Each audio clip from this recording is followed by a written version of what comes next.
সালাম আলাইকুম। বাচ্চাদেরও কি স্ট্রোক হয়? হ্যাঁ, বাচ্চাদেরও স্ট্রোক হয়। বাচ্চাদের স্ট্রোককে মহামায়া রোগ বলে।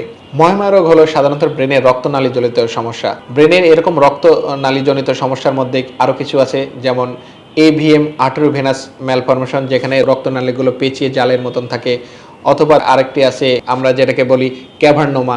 ব্রেনের ক্যাভার্নোমা হতে পারে, যেখানে এক গুচ্ছ রক্তনালী টিউমারের মতন তৈরি করে ব্রেনের উপর চাপ তৈরি করে, অথবা অ্যানিউরিজম, যেখানে রক্তনালী ফুলে গিয়ে ব্রেনের উপর অতিরিক্ত চাপ তৈরি করে বেলুনের মতন রক্তনালী ফুলে যায় এবং যে কোনো সময় ফেটে ব্রেনের মধ্যে অতিরিক্ত রক্তক্ষরণ ঘটাতে পারে।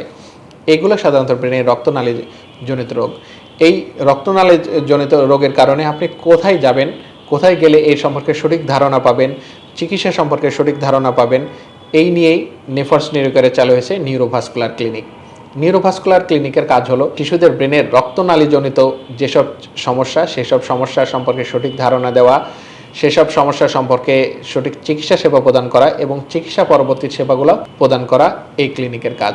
ময়মাডিসে সাধারণত শিশুদের স্ট্রোক করে থাকে, কোনো এক সাইড দুর্বল হয়ে যায়, বাচ্চার বাবা মা বলে যে বাচ্চার খিঁচুনি হচ্ছে, এসব সমস্যা যদি হয়ে থাকে, বাচ্চাদের এভিএম বা আর্টারভেনাস ম্যালফরমেশনে যে জিনিসটা হয়, বাচ্চার খিঁচুনি হয়, এক সাইড দুর্বল হতে পারে, অথবা অ্যানিউরিজমে দেখা যাচ্ছে রক্তনালী ফেটে গিয়ে বাচ্চা অজ্ঞান হয়ে আসতে পারে। এসব সমস্যা যদি হয়, আপনি কালক্ষেপণ না করে আপনার শিশুকে নেফার্স নিউরোকেয়ারে নিউরোভাস্কুলার ক্লিনিকে যোগাযোগ করতে পারেন।